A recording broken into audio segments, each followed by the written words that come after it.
Forget frequently asked questions, common sense, common knowledge, or Google. How about advice from a real genius? 95% of people in any profession are good enough to be qualified and licensed. 5% go above and beyond. They become very good at what they do, but only 0.1% are real geniuses. Richard Jacobs has made it his life's mission to find them for you. He hunts down and interviews geniuses in every field: sleep science, cancer, stem cells, ketogenic diets, and more. Here come the geniuses. This is the Finding Genius Podcast with Richard Jacobs.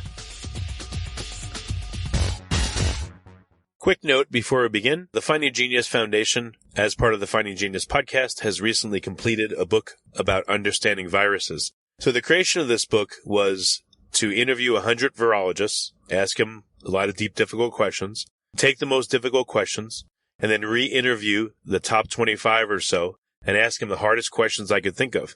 And we compiled that all into a book. So you'll see question and 4 or 5 experts' answers. Question, 4 or 5 experts' answers. There's about 30 questions in the book. I think it's a great read for the layperson and for the researcher. It talks about a lot of speculation in the world of viruses, such as are they alive or not, and why is it important? Why do viruses go latent or hidden or ineffective or sit in a person or an animal or another creature for weeks, months, years, and then suddenly become virulent and affect that person? So there's a lot of really provocative questions in the book. It's now on Amazon. So if you go to Amazon and type in Finding Genius, you'll see the book on viruses. It's also on Kindle. The Audible version is in production and should be ready in approximately a month. But if you want to go and order it now, you can do so again by going to Amazon or Kindle, or go to findinggeniusfoundation.org and go to publications. There's an opportunity as well to get the transcripts of all the interviews and to hear the original interviews themselves. If we put them all together, the book would be about 1,000 pages, but we condensed them down to make it juicy and concise and tight and very interesting. So I hope you'll check out the book. We're now working on one about cancer, but this is going to be our goal is 3 times a year to come out with these masterclass books that I think will inspire new scientific research, and I hope you'll check it out. Thank you. Hello, this is Richard Jacobs with the Finding Genius Podcast, now part of the Finding Genius Foundation. I have Samantha Wright. She's founder of the Essential Oil Revolution. She also runs a podcast called the Essential Oil Revolution Podcast, and she runs a podcast on podcasting itself called Pineapple Podcast. So thanks for coming. How are you doing today? I'm doing well. Hope you're doing good. Thanks for having me. Tell me about your background. How did you get into essential oils? Yeah, well, they were introduced to me by a friend. And when I first heard about them, I was kind of like, yeah, whatever. I've been using natural tools my whole life. I've been into herbalism for a while. I don't see how these essential oils can be any different than what I've been doing already. But I just kept hearing all these amazing stories about how, these essential oils helped some kid get off their asthma medication or help someone lower their antidepressants or whatnot. And I was like, well, gosh, can this all really be true? And so I finally gave them a closer look. I realized that there's a big difference in the market as far as the quality of oils that are out there. And so it really matters the intention behind using essential oils. It really matters what kind of quality you're using. When I finally got my hands on some really high quality oils and started using them for myself, I was just amazed at what it was doing. I used peppermint oil to help with my allergies. Whenever anyone in my household would get sick, we'd use an immunity blend and we'd be, over that cold or flu in no time flat. And as a busy mom, I was really attracted to just how easy they were to use. I could just literally unscrew a bottle and apply some oils or throw it in my diffuser and boom. So I loved how easy they were to use. And I just really fell in love with how powerful they were. Were you making your own oil concoctions or were you using off-the-shelf pre-made, bottles of stuff? Yeah, I was typically just buying it from my friend introduced me to Young Living. That's this one brand of essential oils out there that kind of specializes in therapeutic grade oils. And that's where I would buy from. Like, as I said, I was a busy mom. So the less that I had to do for myself on my side, the better. But I did have a lot of fun throwing together different scents in my diffuser and kind of concocting different recipes that way for sure. What conditions did you have that you wanted oils to help you on? Like, how did you get the impetus? Was it just curiosity, or was there something really bothering you wanted to fix?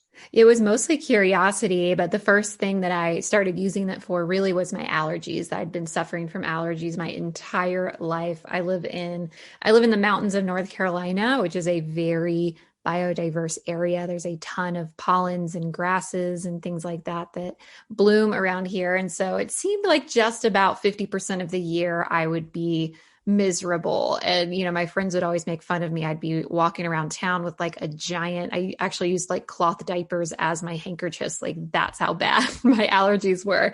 And so I started using them for that and was really astounded how quickly they really affected me. I would start my day out with a quart mason jar full of water, add about 3 drops each of lemon, peppermint, and lavender essential oil in there, mix it with a little honey, and sip on that throughout the day. And it seemed to just calm my whole system really quickly. And then if I needed a little bit of extra help, I'd put a drop of peppermint under my tongue and it would just dry out my sinuses really quickly.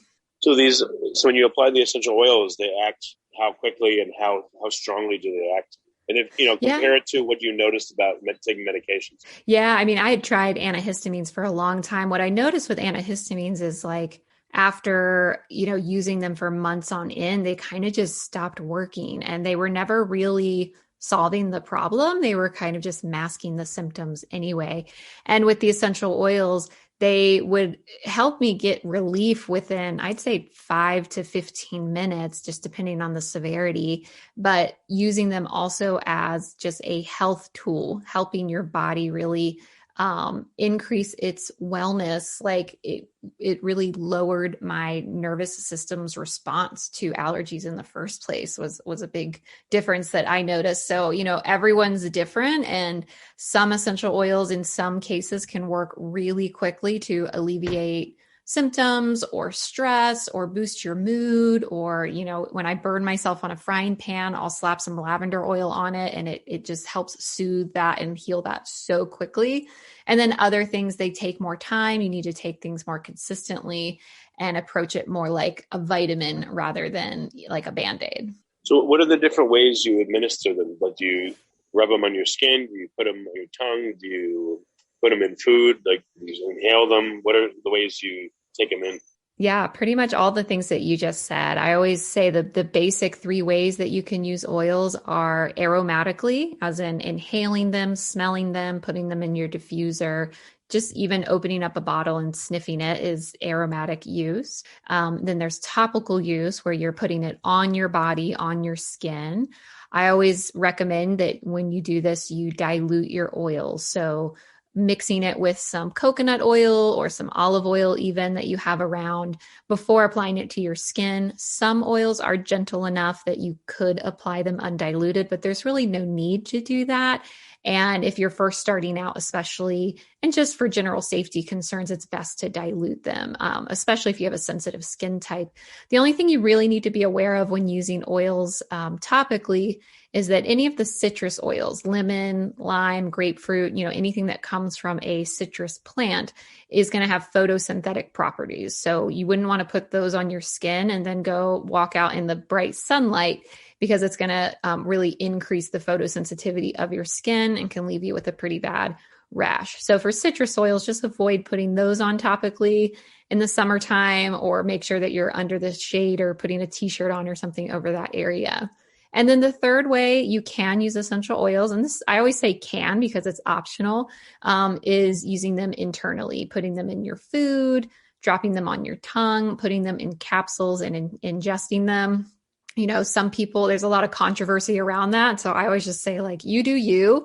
I've been drinking essential oils, cooking with them, and taking them internally for years now. And they've been really wonderful for me in that way. Some people prefer to avoid that, and, to each his own, I say. So what you're using them with yourself, have you turned it into a practice where you're advising other people? Like what got you to the point where you wanted to write the book and then do you have clients that you sell the oils to? Do you white label them? Do you advise? What do you do? Yeah. So, well, when I first started out, I was doing it as a sort of direct sales opportunity. My friend got me interested. I was a stay-at-home mom. I really needed a way to earn some money.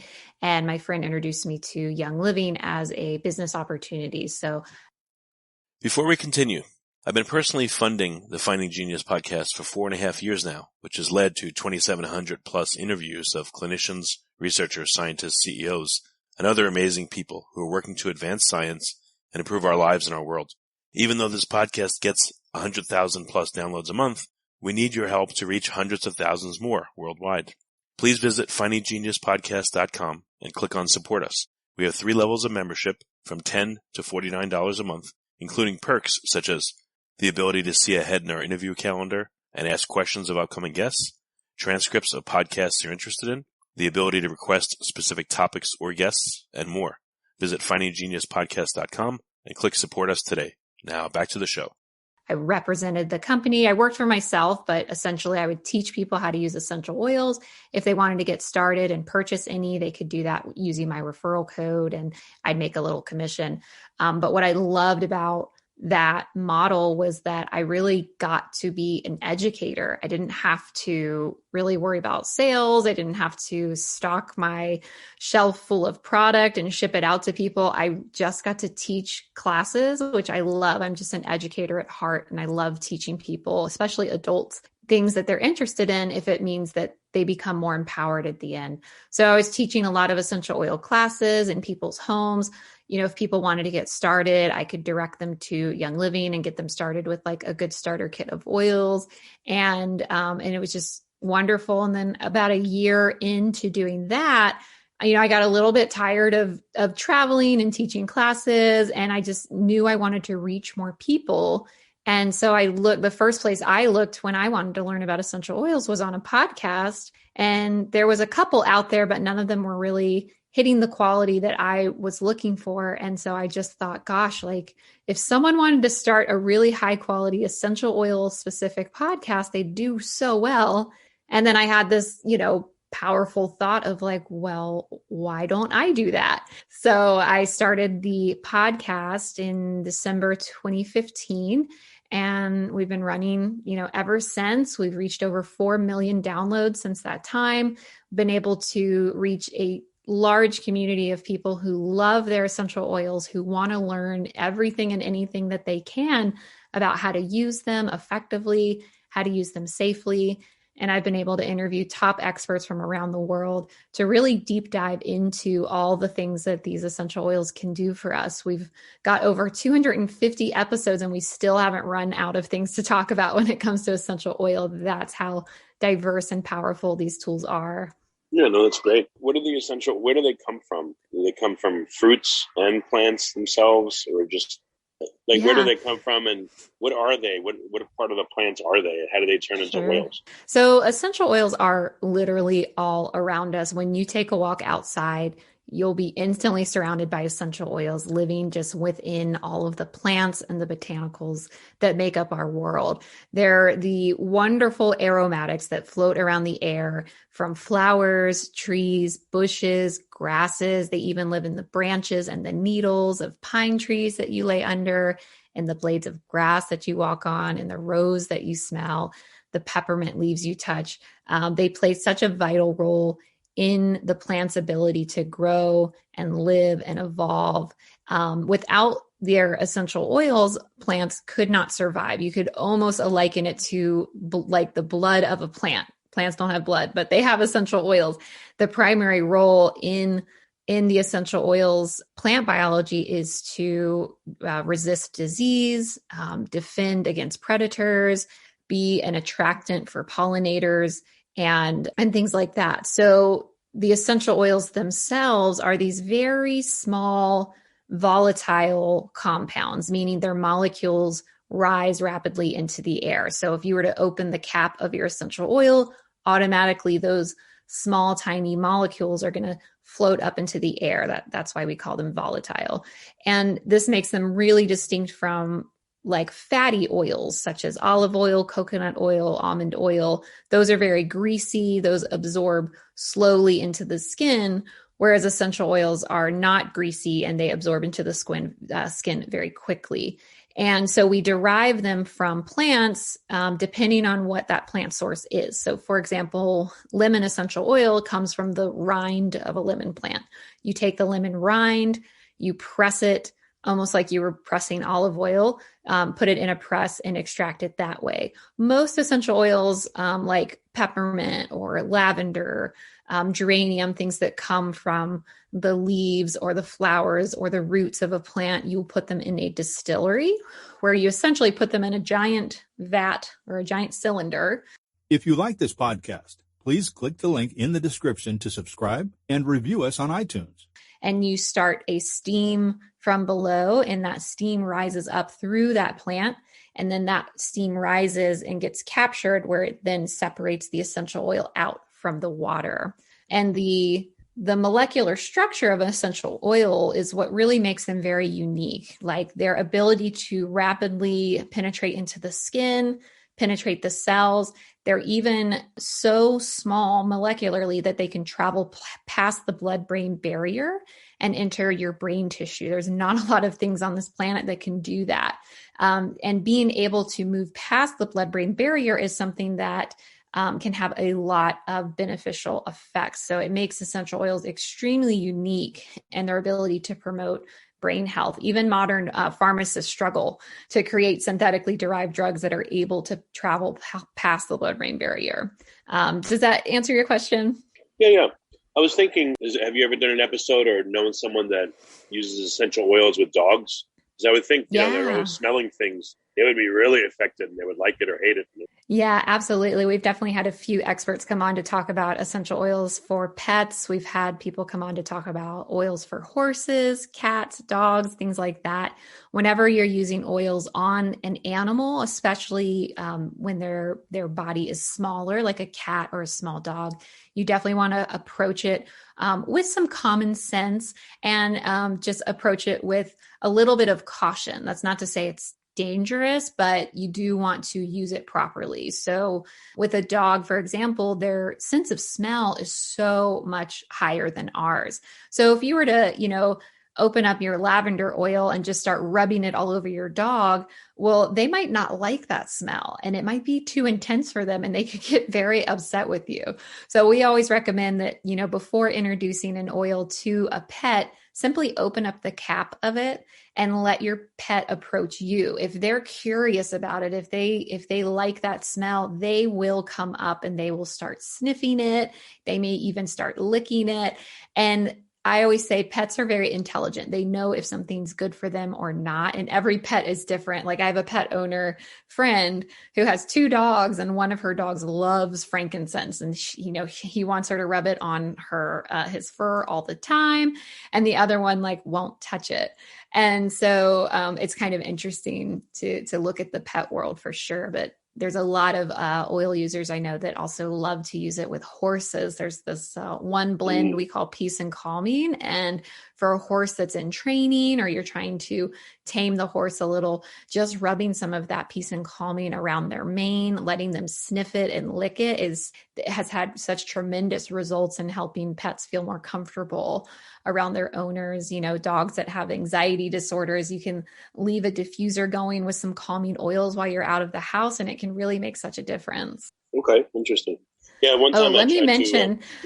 Oh, sorry. Go ahead. I wanted to mention real quick that cats are the only animals that you really do need to be more cautious with when it comes to essential oils because of the way that their livers process the essential oils. It's a little bit different than ours. So oils like cinnamon, clove, thyme, cassia, oregano are very high in phenols, which is a certain chemical constituent. And so if you overuse those oils, they can build up in the cat system over time if overused and have some damaging effects. So definitely want to do a little extra research when it comes to cats and make sure you're using a very high quality oil around cats as well. That being said, I know thousands of cat owners who have been using oils with their cats for years, and their cats are very healthy and happy. Well, if an owner uses oils in themselves, how do the cats and dogs react differently to them? Do they? Do they stay away from them? Do they lick them? What happens? Yeah, I would think that if an owner is putting a lot of oils on topically and the animal disliked that scent, then they'll probably exit the room and not really want to be around you till that scent kind of wears down. I always say when using oils with pets, give your pet freedom of movement. Don't trap them in a room with essential oils and not allow them to leave. Because again, I think animals are intelligent enough to know, hey, I don't like that smell, or this doesn't feel good to me. So I'm just gonna, skedaddle out of here. But, and then the opposite is true. If your pet really loves an essential oil and you've got some on your hands or, on your chest or whatever, I could see them like coming out wanting to snuggle a little more with you for sure. Yeah, I tried to, I was eating sushi one time and I tried to show the wasabi to my dogs and they didn't like it. They literally curled their lips back when I put it in. So it was kind of funny, I knew they didn't like it, but it was funny what they did. They didn't move their heads back, but their lips curled back to get away from the smell. Yeah, it's interesting. Yeah, and I think if you know how to read your animal, then follow their lead and everything's good. So what things do people tend to commonly use essential oils for that is most successful for them? What kind of ailments or problems are common? Yeah, well, I'd say lavender by far is the most well-known essential oil. Everyone kind of goes to lavender for all things relaxation and sleep, but it's also great for soothing any sort of skin condition. Like I mentioned earlier, if I burn myself on a frying pan or something, I'll just put straight lavender on it. If you are using lavender on a burn, make sure that you're not mixing that with a carrier oil because carrier oils can kind of trap in that heat. So you would just want to take straight up lavender oil, put it on that burn, and you'll notice that it will heal at least 30% faster. And it'll also soothe that pain as well. We kind of call lavender the Swiss Army knife of oils. So if you're not really sure what oil to use for something, go revert to lavender. I used it in my allergy protocols. I would drink it in my water or take it in a capsule. You can also use lavender in an Epsom salt bath. So you can mix it with some Epsom salts, jump in the bathtub. It's going to soothe your skin. It's going to boost your immune system. It's going to promote a sense of calm. It's going to be great. And then I'd say lemon's probably my second go-to oil because it's so diverse. You can use it for so many things. I use it all the time for household cleaning. I'll mix it in with a DIY household cleaner or a window cleaner. You can even make your own dishwasher detergent with lemon oil and it'll just make everything sparkly clean. And if you ever have any of those gooey residues that are stuck on, you take off those awful stickers from something and it leaves behind this nasty goo, then just put some lemon oil on a cotton ball and it'll rub away in no time flat. You can also drink it as a lemonade. You can mix it with honey for a sore throat. Gosh, there's just so many uses. And I'd say peppermint is my number 3. If you're, wanting to start out with some simple oils, peppermint is great for motion sickness, headaches, improve focus, improve energy, drying out sinuses, things like that. I used it a lot in pregnancy. I would get really sick in pregnancy. So I'd always have peppermint around me and I'd either just smell it or I'd put a drop on my tongue and it would help me feel so much better. Yeah. How much would the peppermint affect you percentage wise in terms of making you feel better? I'd say 50% improvement on pretty much anything that I was struggling with. Nausea. I remember I live in the mountains. Yeah, it's really effective. I live in the mountains and we have very curvy roads. And so when I was pregnant, I would just get so car sick. And so if I would preventatively think to put the peppermint under my tongue before a car ride, at least 50% or more improvement.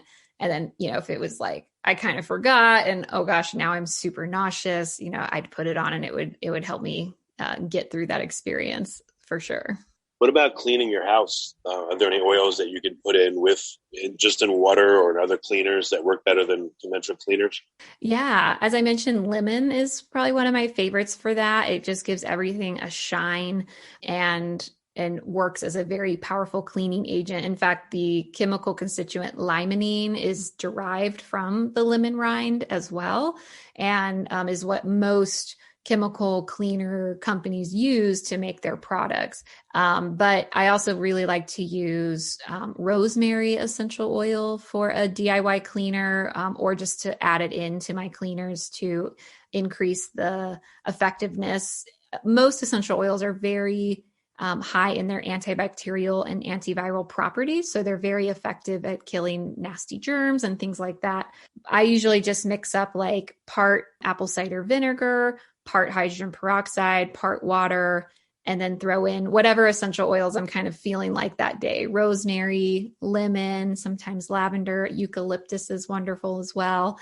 You can't really go wrong. And, let your nose guide you. Whatever you feel like smells really good, they're all going to have really powerful cleaning components to them. What did you do to further your knowledge beyond the basics of essential oils? Like if someone starts using them and they feel better and they want to go deeper into it, is that covered in your book, or like what do you recommend they do to get, more of an idea on what to do and how to make their own oils or mix them, et cetera? Yeah. Well, just to clarify, I have not written a book about essential oils specifically. I did write a book about podcasting, but my podcast itself, The Essential Oil Revolution, is really meant to be a guide for people who are just getting started. If you start back at episode number 1, there's like a intro to essential oils that'll help you get started. I also have a free essential oil course that's like a video course that people can take, and that's freeoilcourse.com. And that also comes with a free ebook that covers recipes, the top 5 oils to get started with, the safety. I've got cheat sheets in there for safety protocols and whatnot. And I mean, pretty much that will cover everything you need to know to at least get started. And that's the thing I love about oils is once you know the basics, you can just go, you can dive in, you can experiment, you can have fun. You're not going to like damage anything, I promise, so long as you're using some common sense and following the little bit of safety protocols that I've pretty much already covered during this interview. But then at the same time, if you want to dive in further and you want to use them in more of like a clinical setting or really deep dive into essential oils for your specific situation or health journey, then there's some great reference guides out there. I really like to buy literature from discoverlsp.com, life science publisher. They have lots of reference guides where you can look up essential oils for headaches or psoriasis or acne. And you just look up your symptom and it'll give suggestions for essential oils to use. But the kind of one of the reasons I started my podcast is because I had so many questions and I was hearing all these stories and I was like, gosh, there's so much to learn. I'm sure if I have questions, other people do as well.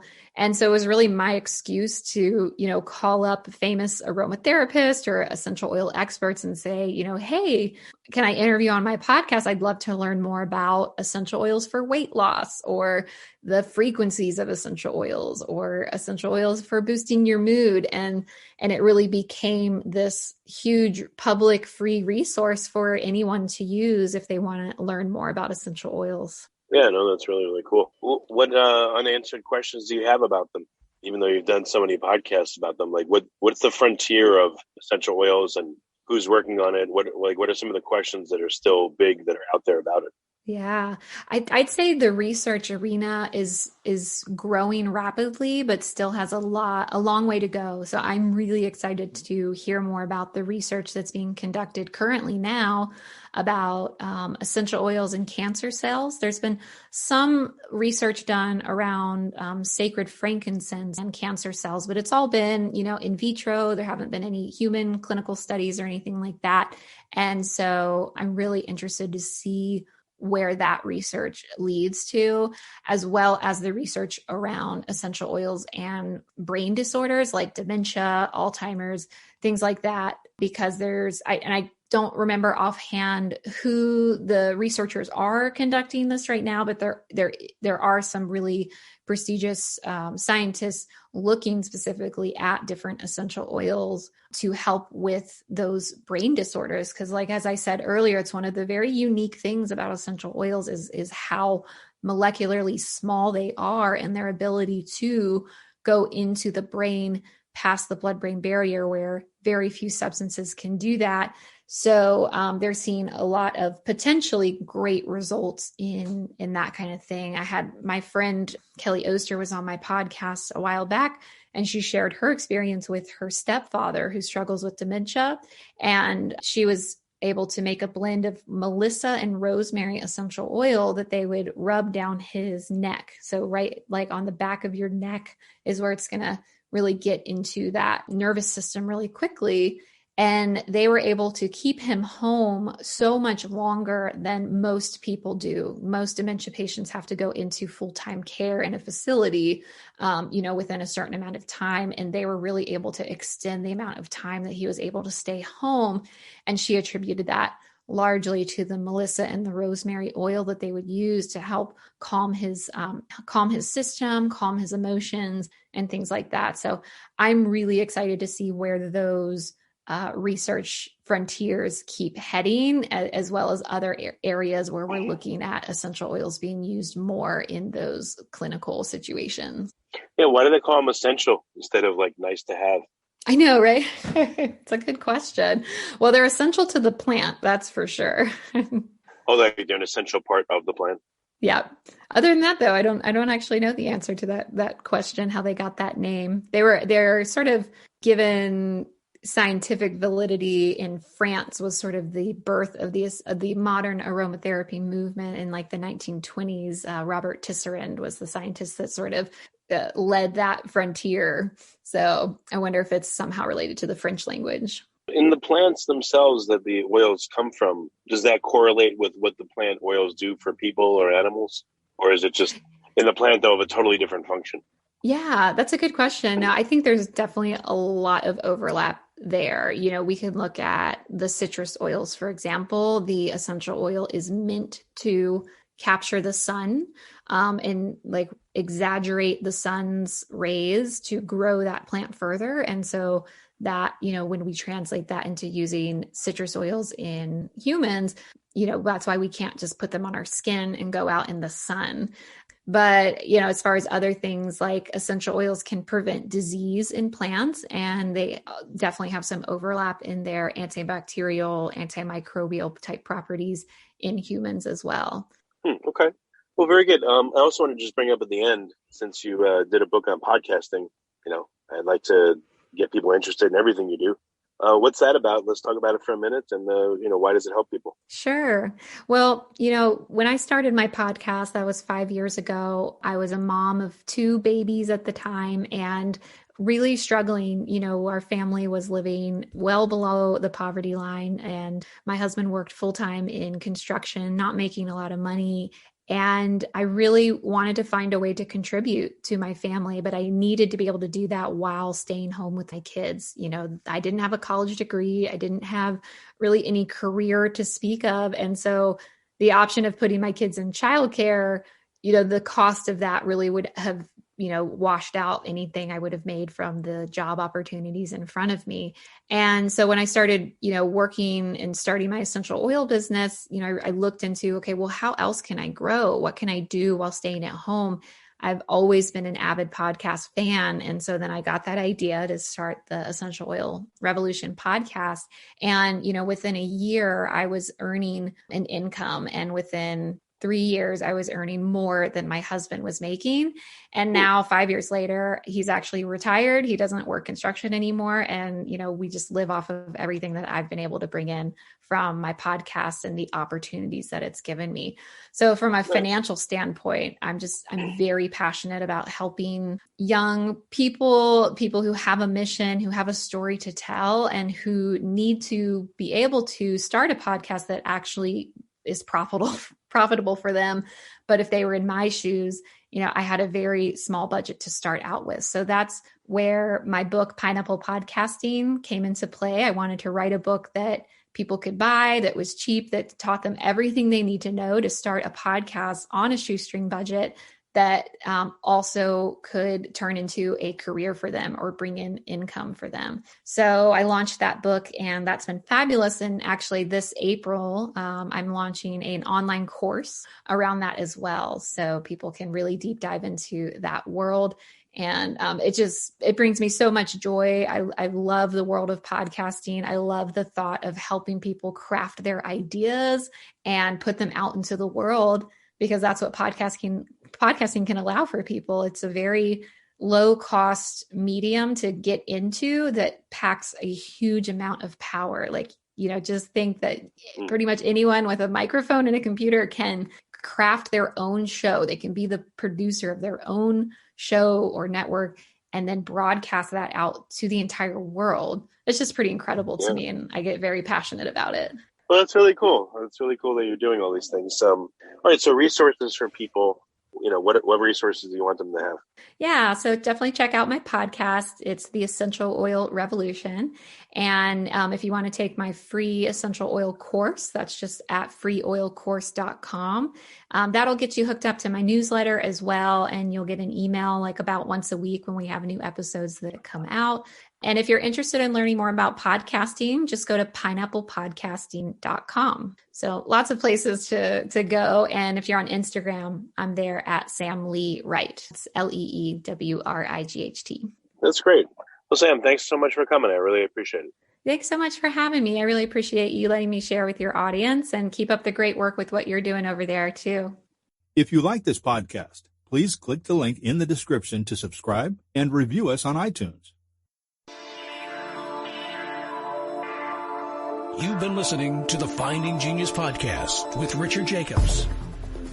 If you like what you hear, be sure to review and subscribe to the Finding Genius podcast on iTunes or wherever you listen to podcasts. And want to be smarter than everybody else? Become a premium member at findinggeniuspodcast.com. This podcast is for information only. No advice of any kind is being given. Any action you take or don't take as a result of listening is your sole responsibility. Consult professionals when advice is needed.